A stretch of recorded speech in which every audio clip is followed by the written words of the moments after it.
أعوذ بالله من الشيطان الرجيم بسم الله الرحمن الرحيم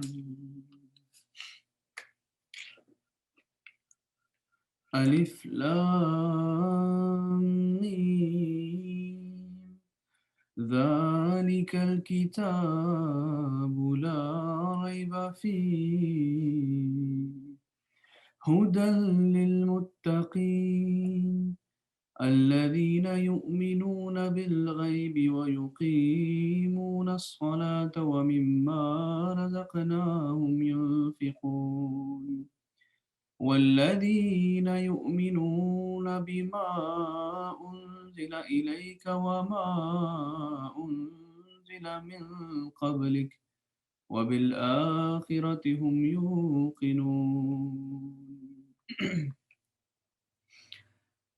Assalamu alaikum wa rahmatullahi wa barakatuhu. Chers frères et sœurs, Jazakallah, Ahsanul Jaza, pour nous avoir rejoints aujourd'hui pour euh, étudier la sourate Al-Baqarah. Donc, nous commençons dès aujourd'hui la sourate Al-Baqarah et Inch'Allah, nous allons essayer d'étudier certains versets du Saint-Coran.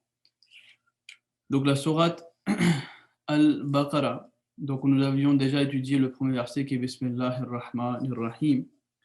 Nous avions donc déjà étudié ce verset, donc je ne vais pas m'attarder sur ce verset. Donc, ma alif lam mim.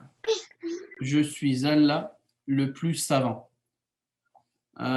Donc, ces lettres sont souvent mentionnées séparément. Donc, alif lam mim, alif lam ra, et aussi d'autres mots. Et Hadrat Muslim Maud radiallahu ta'ala anhu, il a mentionné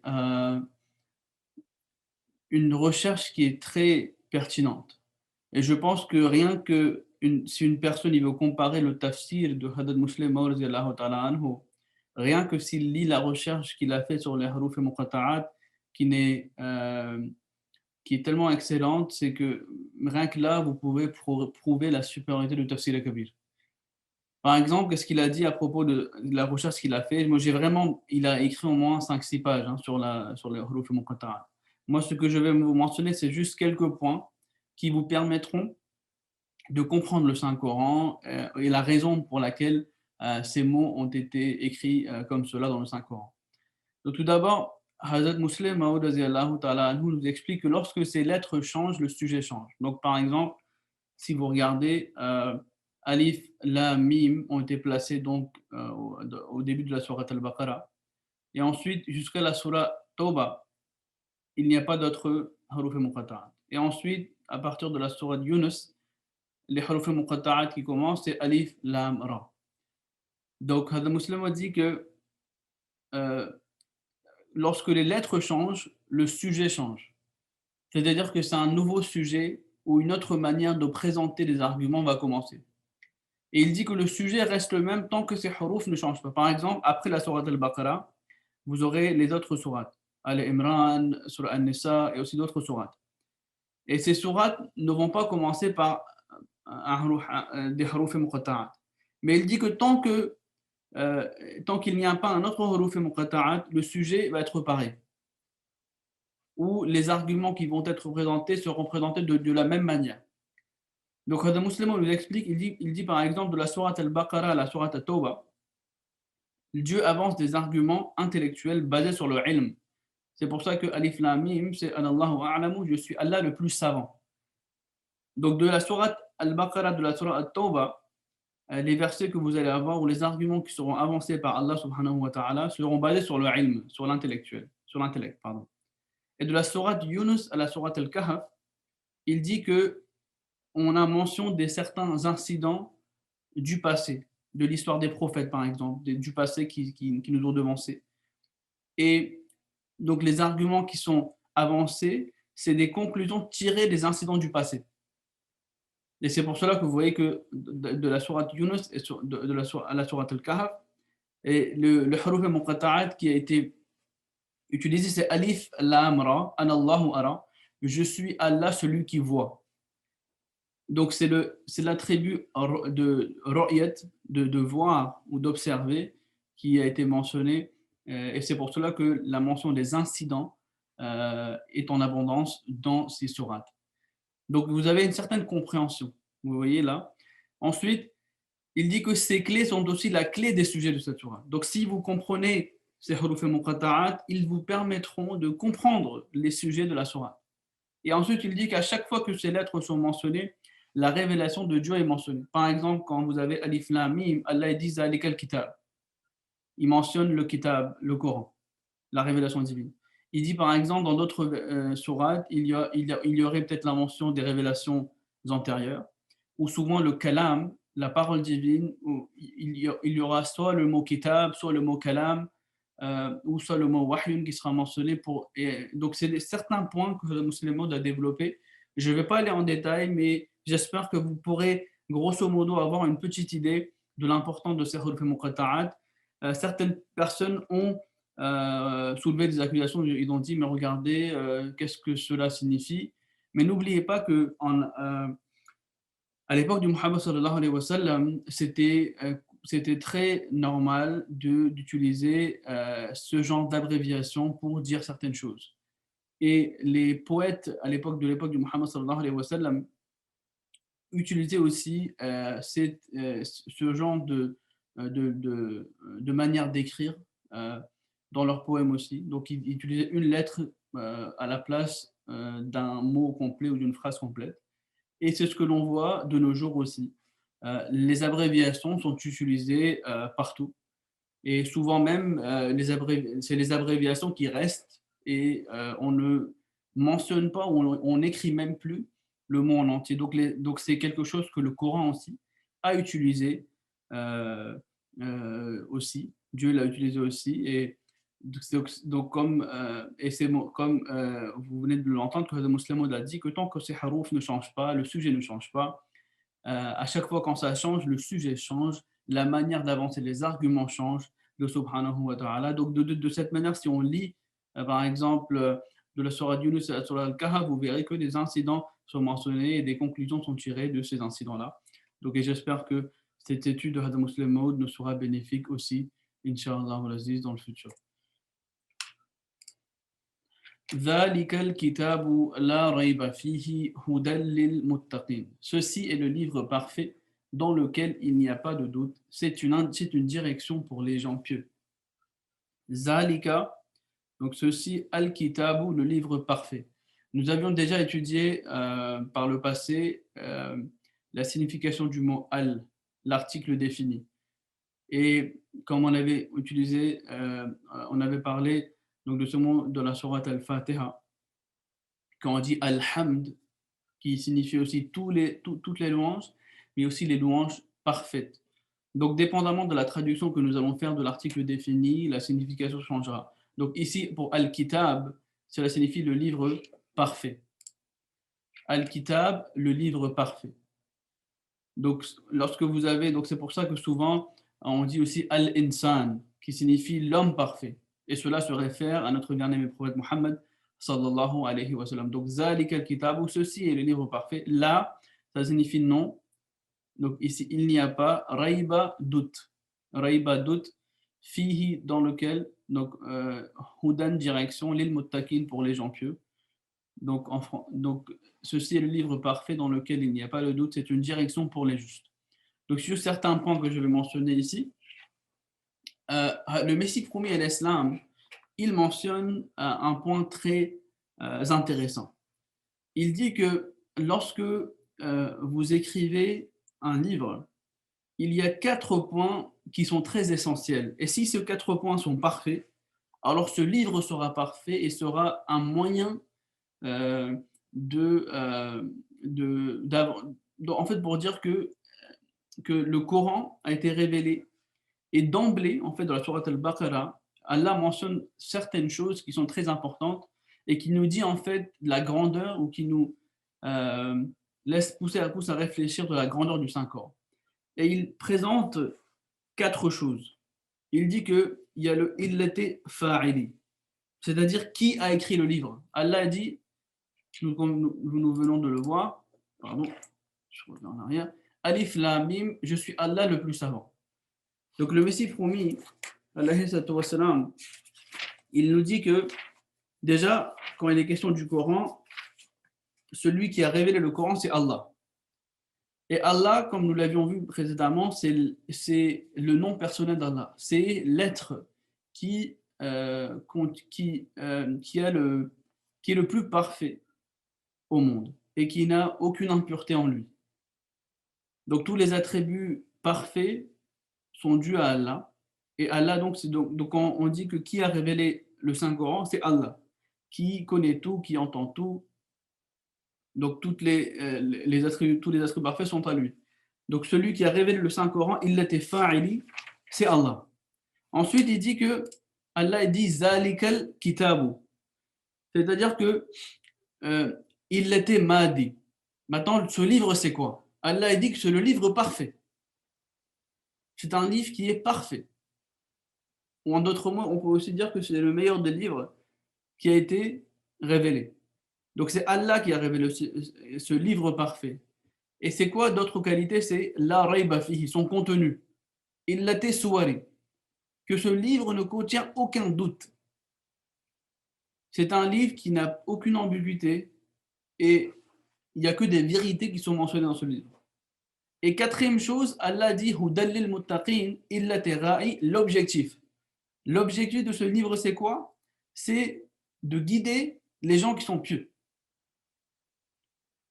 Donc ces quatre choses ont été mentionnées d'emblée dans le Saint-Coran pour attirer l'attention du lecteur que ce livre n'est pas un livre ordinaire.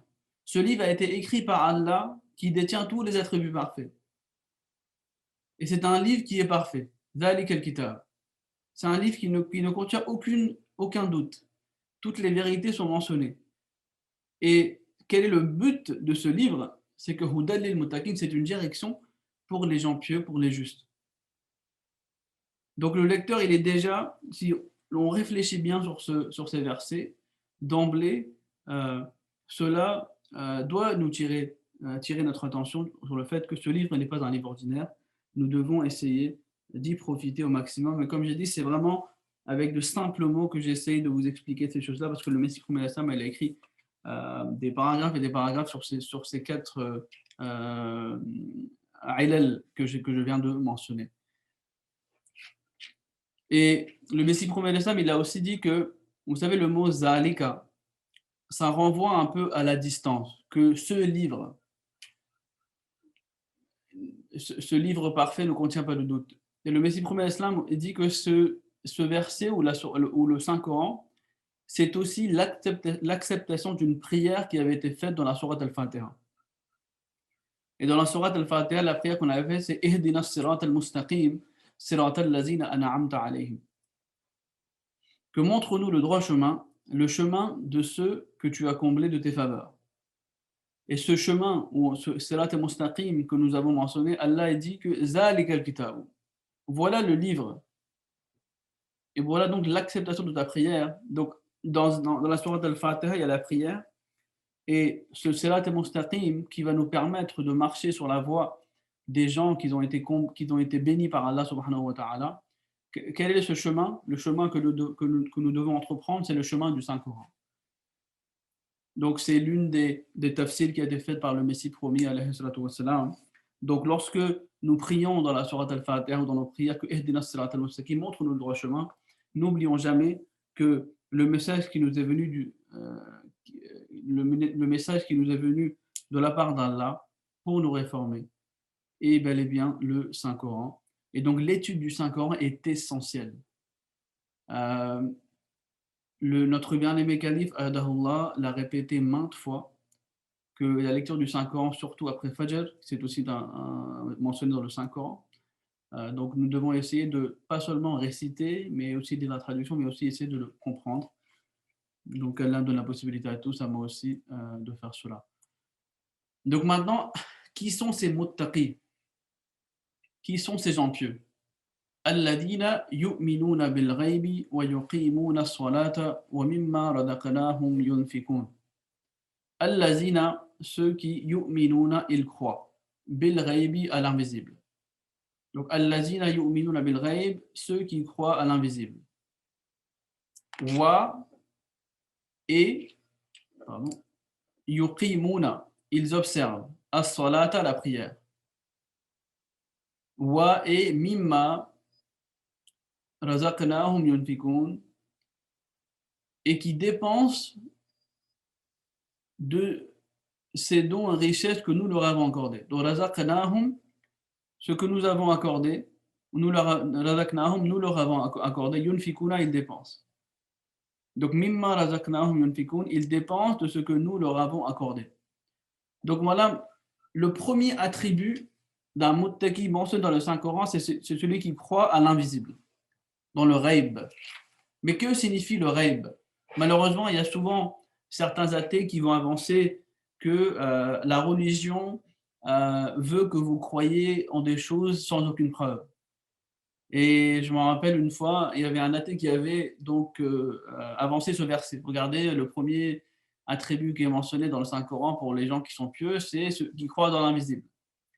Mais n'oublions pas que le Coran est contre le fait de croire aveuglément. Il y a tellement de versets du Saint-Coran qui appellent à la réflexion et qui ne veut pas que vous croyez aveuglément en quelque chose. Il y a des preuves, mais ces preuves ne sont pas, par exemple, des preuves qui sont peut-être aujourd'hui, malheureusement, on est plus dans le matérialisme et on veut voir chaque chose de nos propres yeux. Mais il y a aussi d'autres preuves qui sont toujours présentes et qui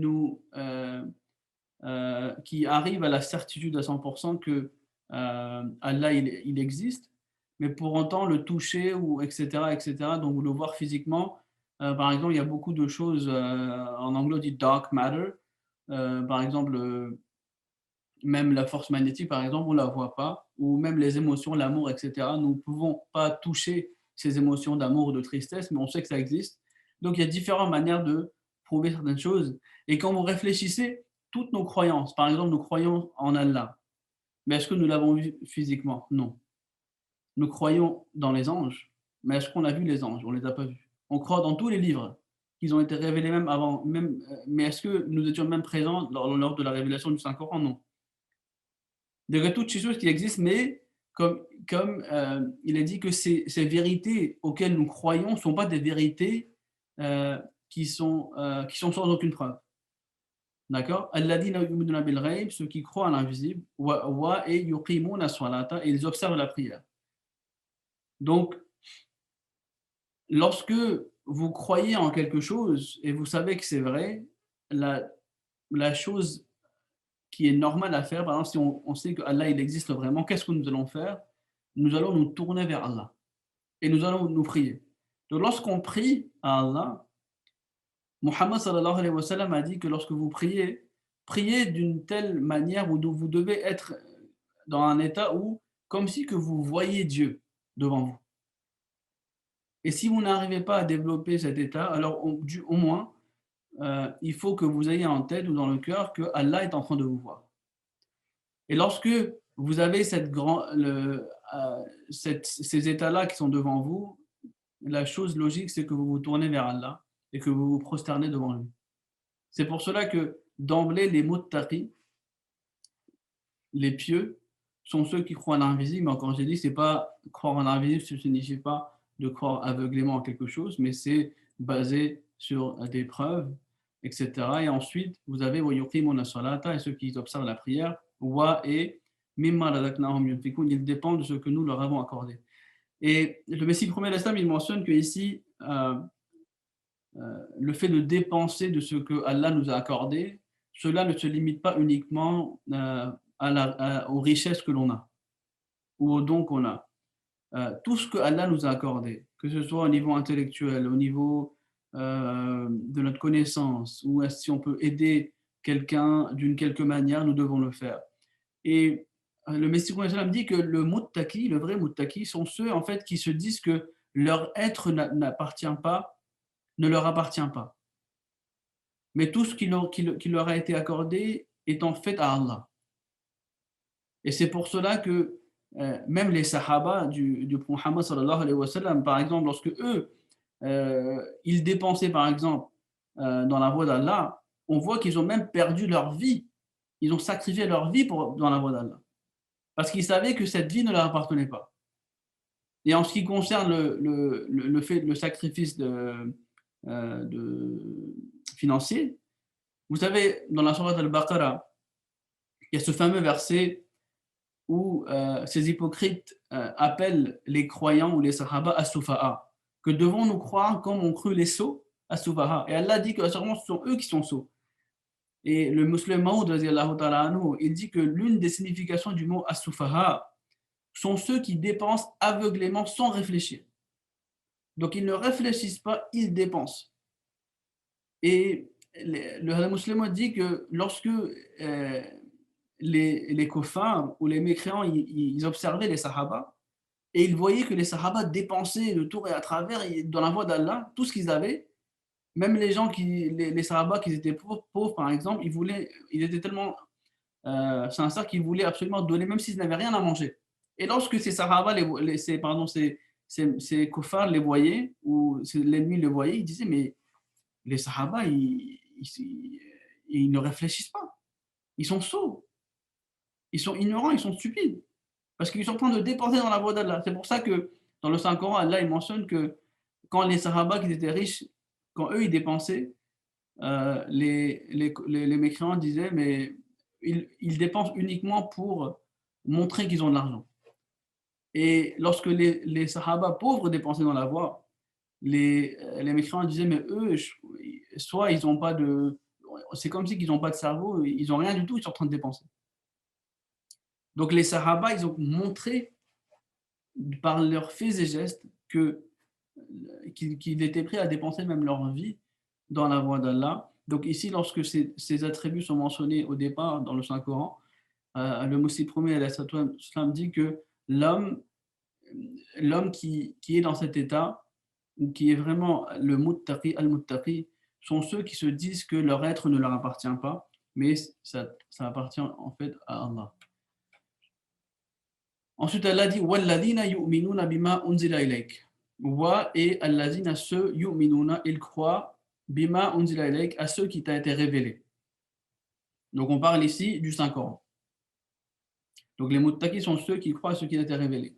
Wa ma unzila min qablik, et à ceux qui a été révélés avant ton avènement, avant toi. C'est-à-dire les révélations du passé. Donc un muttaqi, c'est celui qui croit au Saint-Coran, mais aussi ce qui a été révélé avant. Wa bil akhirati hum yuqinun. Et il croit aussi à ceux qui est encore à venir. Donc maintenant ici, le mot akhira, souvent c'est aussi traduit comme le akhira, le dernier jour, l'au-delà. Mais ici, il y a une chose qu'il ne faut pas oublier, ce que le musulman a aussi mentionné. Il dit que croire en l'au-delà, ça fait partie du iman, les articles de la foi. Vous voyez? Donc si ici il était question du akhira, de l'au-delà, Allah aurait dû dire hum yu'minun. Mais ici Allah a dit hum yuqinun. C'est-à-dire que la révélation ne s'arrête pas par la révélation, c'est-à-dire que le fait que attendez, je vais juste admettre quelqu'un. Oui. Donc la révélation ne s'arrête pas par la révélation du Saint-Coran ou le fait que c'est vrai que le Saint-Coran a été accompli. Ça, il n'y a pas de doute, la charia a été parachevée, elle a été accomplie. Mais Allah va toujours parler. Wabil akhirati hum yuqinun, ce qui est encore à venir. C'est-à-dire que les vrais muttaqis sont ceux qui croient aussi à ceux qui va encore venir. Et yuqinun, ils croient fermement. Ici, le mot, si c'est encore comme j'ai dit, si akhira ça signifie l'au-delà, alors ici Allah aurait dû utiliser hum yu'minun, mais il a utilisé le mot yuqinun, qui est donc aussi un argument qu'on peut utiliser pour dire aux gens que la révélation, elle continue. Allah ne cesse pas de parler et ne cessera pas de parler. C'est un attribut. Et c'est aussi malheureux. Et je mentionnais une chose. Vous savez, dans la prière, ou même en général, on dit Subhana Rabbi, que Allah, il est pur. Maintenant, Allah, il est déjà pur de tous les défauts. Vous voyez? Il n'a aucun manquement, aucune faiblesse. C'est le Tout-Puissant. Mais pourquoi on est demandé, par exemple, on dit Subhanakallahumma, saint es-tu, ô Allah, tu es pur. Pourquoi l'homme est demandé de toujours prier que Allah il est pur, Allah il est sans aucun défaut, alors qu'Allah il est en réalité sans aucun défaut. Mais le problème, c'est que l'homme a tendance à colporter des impuretés à l'égard d'Allah. Ça, c'est le gros problème de l'humain. Pour cacher ses propres lacunes, on a tendance à colporter certaines impuretés à l'égard d'Allah. Comme par exemple, les chrétiens ont colporté, on dit qu'un humain est devenu Allah. Et Dieu est descendu en tant qu'être humain. Donc ils ont déjà, le problème, ils ont déjà colporté certaines limitations à l'égard de l'être d'Allah. Qu'est-ce que les musulmans ont fait? À l'époque où les ulama ou certains musulmans n'étaient plus à la hauteur d'avoir une connexion vivante avec Allah, et quand les gens ils ont commencé à poser les questions, est-ce que Allah il parle? Comme c'était en fait une faiblesse de leur côté, ils ont commencé à dire que Allah ne parle plus. Au lieu de dire que nous ne sommes pas à la hauteur d'arriver à ce stade qu'Allah communique avec nous. Qu'est-ce qu'ils ont commencé à dire? Allah ne parle plus. Comme ça, eux, il n'y a aucun manquement de leur côté. Mais le problème, c'est qu'ils n'ont pas limité cet enseignement à eux-mêmes. Ils ont commencé à enseigner cela même aux croyants. Ils ont commencé à dire Allah n'entend pas. La révélation est arrêtée. Mais quel est le problème? Le problème, c'est que lorsque vous avez cette croyance que Allah ne vous parle pas, bah, Allah ne va pas vous parler.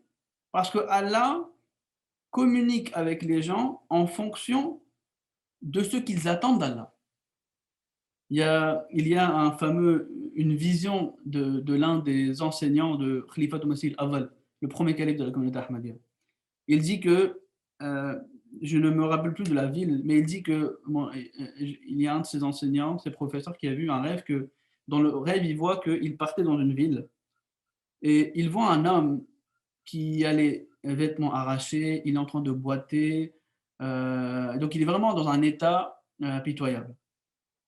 Donc dans ce rêve, il demande à cette personne: «Qui es-tu?» Il dit: «Je suis Allah». Il est choqué d'entendre cette réponse. Il dit que comment peux-tu être Allah? Allah, il est grand, il est le tout-puissant, c'est le Nour. Mais toi, tu es en train de boiter, tu as les vêtements tout arrachés, et cetera. Et là, l'homme dit que je suis le Dieu qui est dans le cœur des habitants de cette ville. Voilà toutes les impuretés qu'ils ont colportées sur Allah. Et en fonction de ce que vous pensez d'Allah, Allah va agir en fonction de cela. Et c'est exactement ce qui s'est passé avec l'Ummah musulmane. Lorsque nous avons dit que Allah ne parle plus à certaines personnes, donc les gens qui priaient de cette manière, et donc Allah a cessé de communiquer avec ces gens-là. Mais la révélation ne s'arrête pas. Donc voilà d'où en fait l'importance que dans nos prières, lorsqu'on fait Subhan Rabbi, et quand on lit le Sana, c'est pour dire que, c'est pour que c'est un avertissement pour l'homme, pour pas que nous colportons des impuretés à l'égard de l'être d'Allah, qui est le plus grand. Donc, je pense que aujourd'hui, je vais m'arrêter ici. Euh, donc, j'espère que, Inch'Allah, nous continuerons ce cours, Inch'Allah, la semaine prochaine. Je continuerai aussi, Inch'Allah, d'autres versets. Inch'Allah, j'essaierai aussi de partager avec vous encore certains points de tafsir qui ont été mentionnés par le Messie promis, alayhi salatu wassalam, Inch'Allah. Donc, Jazakallah son jaza d'avoir participé. Encore une fois, si vous avez certaines suggestions afin d'améliorer ces cours, faites-les-moi parvenir, Inch'Allah.